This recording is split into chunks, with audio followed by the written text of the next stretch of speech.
Welcome to WHRO's Weekly Edition.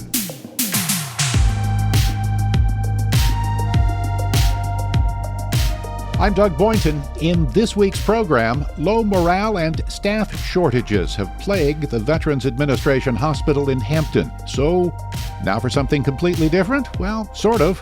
New leadership, hopefully a better environment for workers, and maybe better treatment for patients.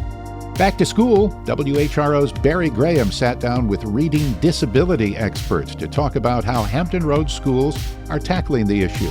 We have tutors that come in and will help support teachers in the classroom. And right now we're using university instructors to actually help us with that additional human resource. But first, this news update from NPR.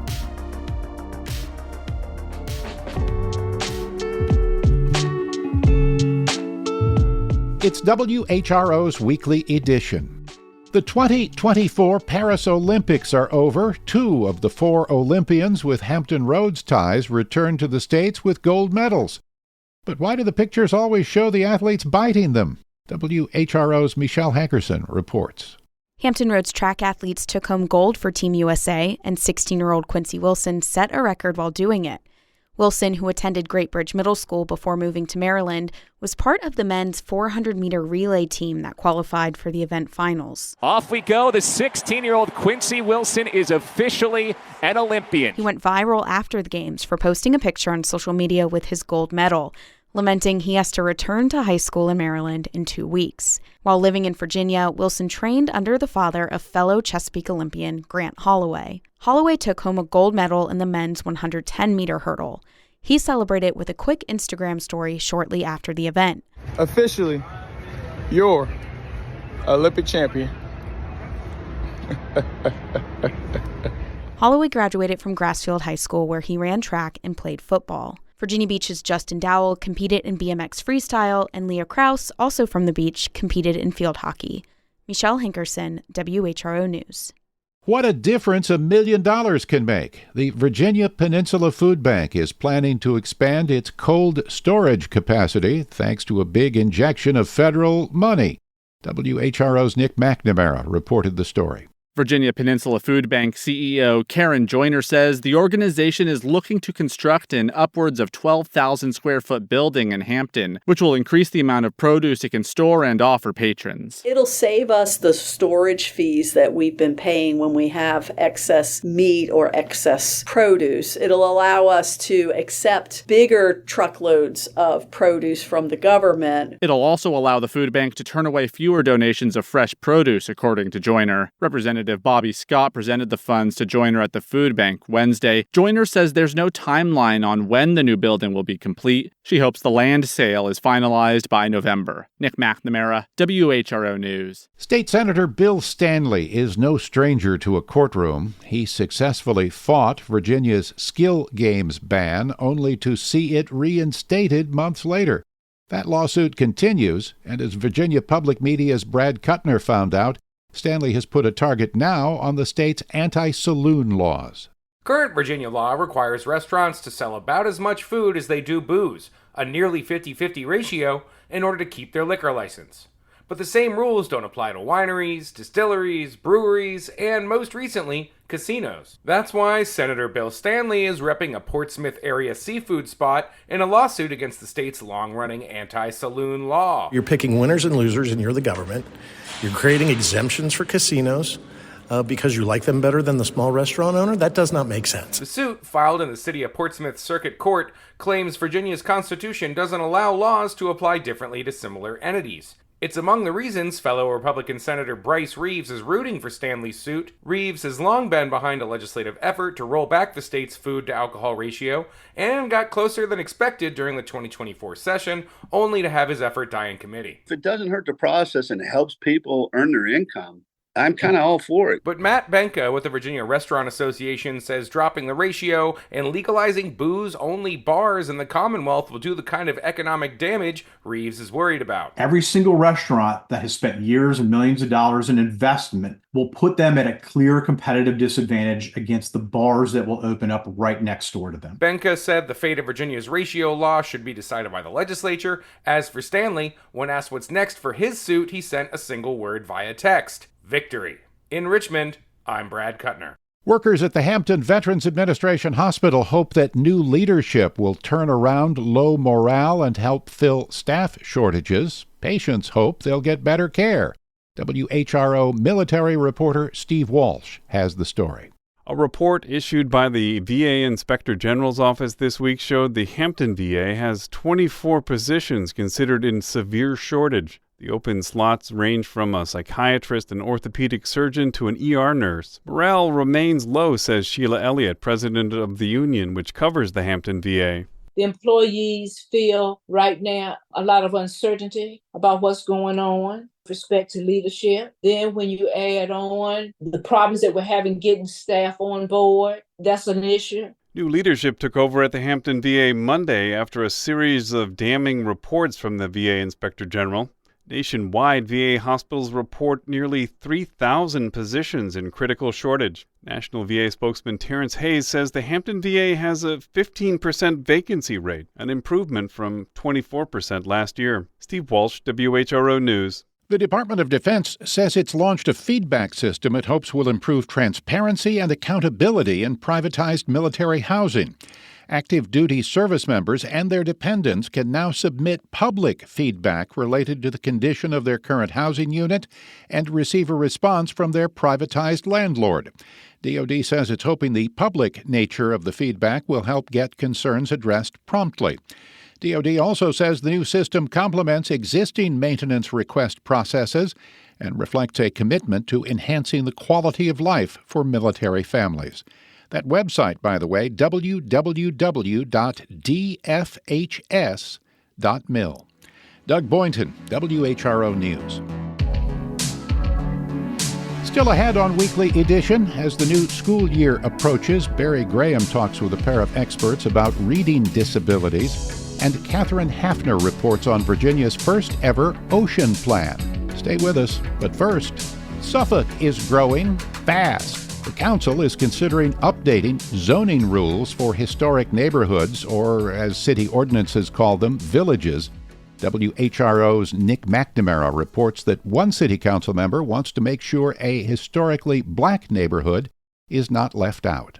Suffolk wants new rules to make sure new residential development in historic villages fit the existing neighborhood's character. But Vice Mayor Lou Ward wonders why the same rules aren't being considered in Pughesville, which wasn't deemed a village when the zoning label and rules were created in 1999. I don't see too much difference in these villages in Pughesville. A historical black community, Pughesville residents have regularly raised concerns of neglect by Suffolk. City Manager Al Moore says existing zoning rules in Pughesville provide some of the changes recommended for villages. He proposed a future conversation comparing and contrasting the regulations. The Planning Commission will consider updated village rules August 20th. Nick McNamara, WHRO News. Suffolk is also looking into looser rules for live entertainment in the city.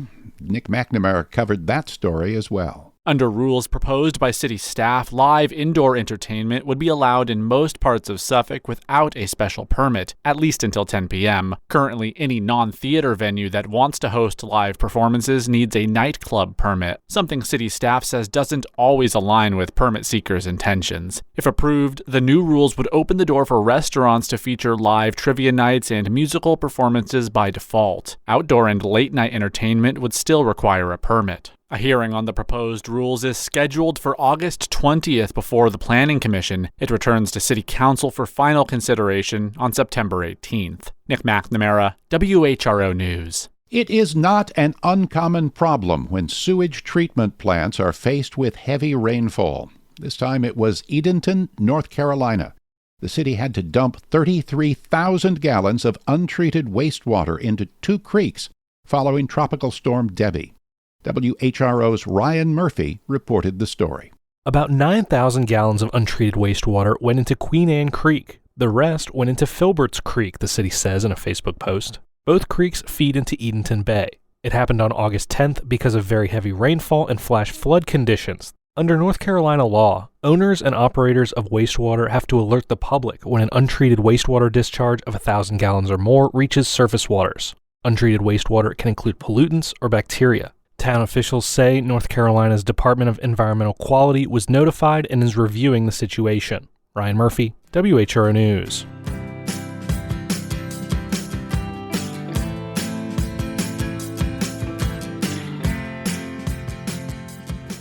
Education Matters is a WHRO program that gets to the heart of issues facing educators in Hampton Roads. In this week's broadcast, Barry Graham asked how reading disorders impact students today. He sat down with Heidi Lewis, the Director of Education and Curriculum for Portsmouth's public schools, and Tony Quaranta, an advocate for students diagnosed with dyslexia. Can you tell me about Portsmouth's specific efforts and what's known as All-In VA, the tutoring effort? Yes, sir. We have All-In Tutoring, which actually we have included a modified schedule. So that makes certain that all of our students are actually receiving that all-in tutoring time. We struggled with having some students come before and after school, so we have that available as well, but we wanted to make sure we were able to reach all of our students. And that was based on, of course, we were given a data graph to follow as far as what students would qualify for all-in tutoring and what students didn't need to have that tutoring, but maybe an acceleration. So in addition to that, what we do is we have tutors that come in and will help support teachers in the classroom. And right now we're using university instructors to actually help us with that additional human resource. We also use Lexia Learning, which is a resource online that the students are able to use for mathematics. And then for our reading, and this is more middle school, but for reading, what we actually have is a tutoring program where the students actually work one-on-one with a tutor for 15 minutes, and that's online, so that they're able to kind of work on items that have been determined by their data. And you did mention both reading and math, which are the two real targeted areas that experienced the dramatic decline in scores during the shutdown. Tony, it was cycling back to you. Now, you have mentored kids. We're talking about tutoring here. You have mentored kids who have been diagnosed with dyslexia. What are some of the things that you tell the kids? What's a good methodology in tutoring? It honestly, it's so great to hear everything that Heidi's saying, because my methodology with tutoring only comes from being a kid with dyslexia. One of my methods was to try and engage them with a topic that they liked. Mm-hmm. And so a family friend asked me if I could speak with their child with dyslexia. And that's what sparked this thing of like, well, maybe I should try and tutor kids with dyslexia. And so I reached out and I assumed that I would be working with elementary school children, which is, I feel like, probably more of where my reading level is, that I would be able to help them out. And they said they had a unique situation in which they had a 15-year-old that was looking for help. And so I said that I was willing to help, but I don't know if I will be able to really help them out a ton.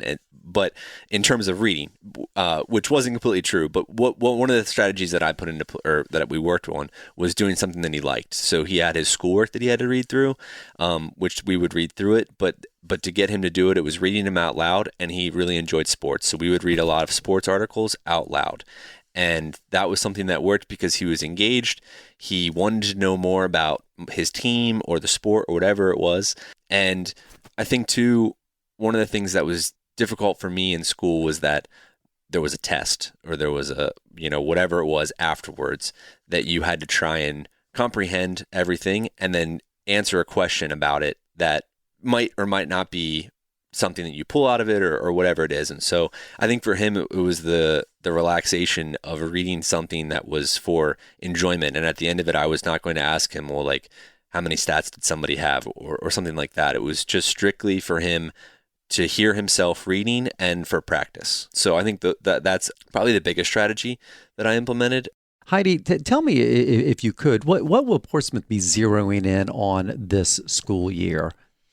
Well, it's hard to say what zeroing in on, because I will say we have very big hopes and dreams to kind of fill in those gaps, that misconceptions and all this background knowledge our students may have lost or are trouble gaining.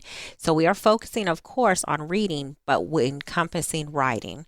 So we want to kind of get back to, and this will tell my age a little, I went to school in the 80s, so we wrote a lot during that time. So kind of bringing back that if you read something, then you have to write about it, tell a friend about it. So that way our students have better comprehension. So we're really focusing on making certain that we're reading in every class, math, science, and social studies, and even in the electives. And we also are encouraging our students to write on a daily basis. We actually have a non-negotiable for writing where we have gone through and we've trained all of our specialists so they can go out in all the different content areas and train those teachers so that we're all writing the same way as well. So we're using a similar graphical organizer. We're using a 4-square model so we can teach students this is how you write. But first, we just have to get them writing about what they're hearing and learning about. And that will be a primary objective focus for this coming 24-25 school year. I will only let you both go if you promise you will come back and we can do this again. And once again, revisit the importance of making sure that kids are learning. I'll only let you go if you promise you'll come back and do this again. Of course, it's an absolute pleasure. Would love to. This is WHRO's Weekly Edition. Remember, for any stories you've missed, you can visit us on the WHRO smartphone app or all social media platforms. Last year, Natural Tunnel State Park in Virginia installed a special viewfinder that helps many colorblind people see an expanded range of colors. It was a hit with visitors, and so the state recently installed Enchroma viewfinders at all 43 state parks, as WVTF's Roxy Todd reported. In Southwest Virginia, Caitlin Millette is hiking with her baby strapped to her back at Natural Tunnel State Park. She says she knows what these viewfinders can mean for people who have trouble seeing some colors. Because my brother's colorblind, and I really think it would help him see the beautiful landscape that we get to experience. A ranger here at Natural Tunnel, who is colorblind himself, heard about the Enchroma viewfinders at other parks in Tennessee.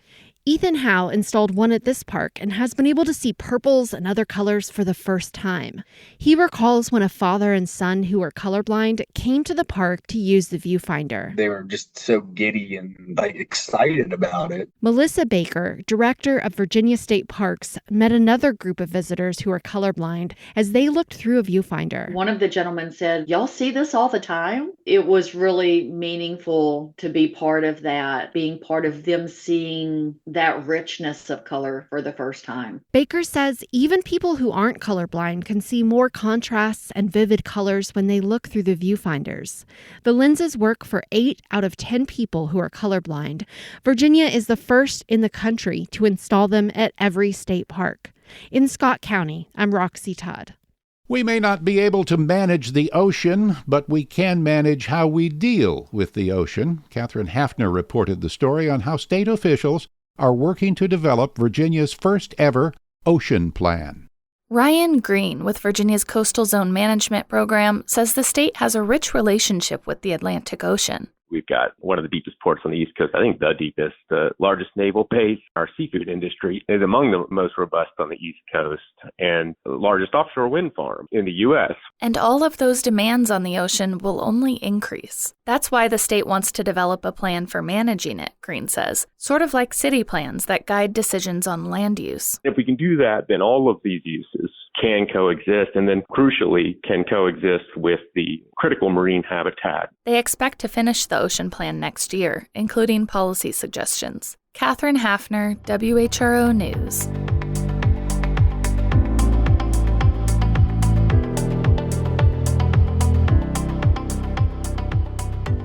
Want to improve your skills for free? Virginia Wesleyan University and the Virginia Beach Economic Development Department offer free online professional development courses. WHRO's Michelle Hankerson reports. Virginia Wesleyan's Global Campus has a new slate of free online courses for community members who want to expand their professional skills. The self-paced classes include topics like Microsoft Excel, customer service, and social media. According to the university, the subjects are well suited for job seekers, business owners, and recent graduates. People who complete the online courses get a certificate of completion.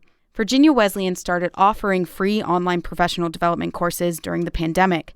The college also offers free professional workshops. Michelle Hankerson, WHRO News. Some Republicans in Virginia are crossing party lines to support Vice President Kamala Harris in the election. Virginia Public Radio's Michael Pope tells us this is part of a long tradition in Virginia politics. For many years, the tradition in Virginia politics was for state Democrats to remain quiet about national Democrats they did not like and didn't want to vote for. During the reign of Senator Harry Byrd, this was known as the Golden Silence.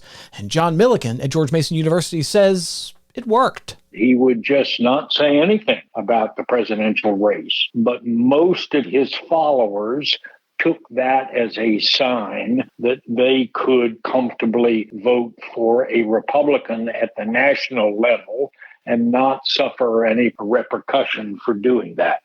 Now things are more explicit. In 2016, former Republican Senator John Warner endorsed Hillary Clinton. And now former Republican Congressman Denver Riggleman is endorsing Vice President Kamala Harris. Former Republican delegate David Ramadan now teaches at George Mason's Schar School, and he predicts many more never-Trump Republicans will emerge in Virginia. Simply because the other side is egregious, and the election is one of those consequential elections. You can't stay silent in those scenarios. Republicans are hoping they can get some traction this year in Virginia, where the 13 electoral votes have not gone to a Republican since the re-election of George W. Bush 20 years ago. I'm Michael Pope. A federal court ruling means North Carolina will have up to 7 presidential candidates on the ballot this fall. WUNC's Rusty Jacobs reported the story. District Court Judge Terrence Boyle said the Justice for All party has met the statutory requirements to gain recognition by petition in North Carolina. That reverses a 3-2 decision by the state elections board denying the group access to this year's ballot. It also means Justice for All's presidential nominee Cornel West will appear on the ballot along with Republican Donald Trump, Libertarian Chase Oliver, and Randall Terry of the Constitution Party, as well as Democrat Kamala Harris and the Green Party's Jill Stein, the presumptive nominees of their parties.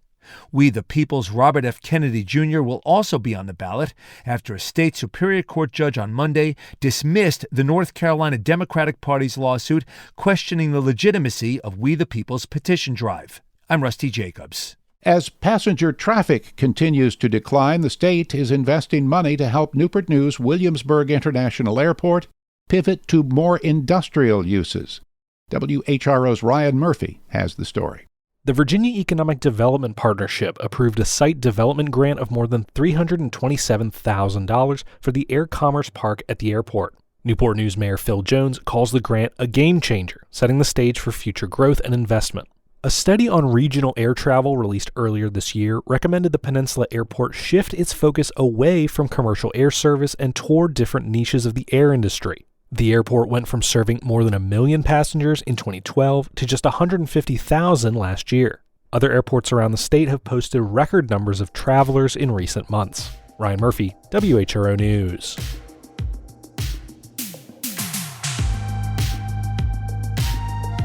You've been listening to WHRO's Weekly Edition. We had help today from Catherine Hafner, Ryan Murphy, Michelle Hankerson, Barry Graham, Sienna Morales, Steve Walsh, and Nick McNamara. Virginia Public Media's Brad Kuttner and VPR's Michael Pope. WUNC's Rusty Jacobs and WVTF's Roxy Todd. Also thanks as always to Connor Worley, who produced today's broadcast. A reminder, you can always catch full episodes on the Weekly Edition podcast feed, and you can get news updates at WHRO.org, the WHRO smartphone app, and the WHRO Reports podcast feed. For all of us at WHRO and WHRV, I'm Doug Boynton. Stay safe. Be well.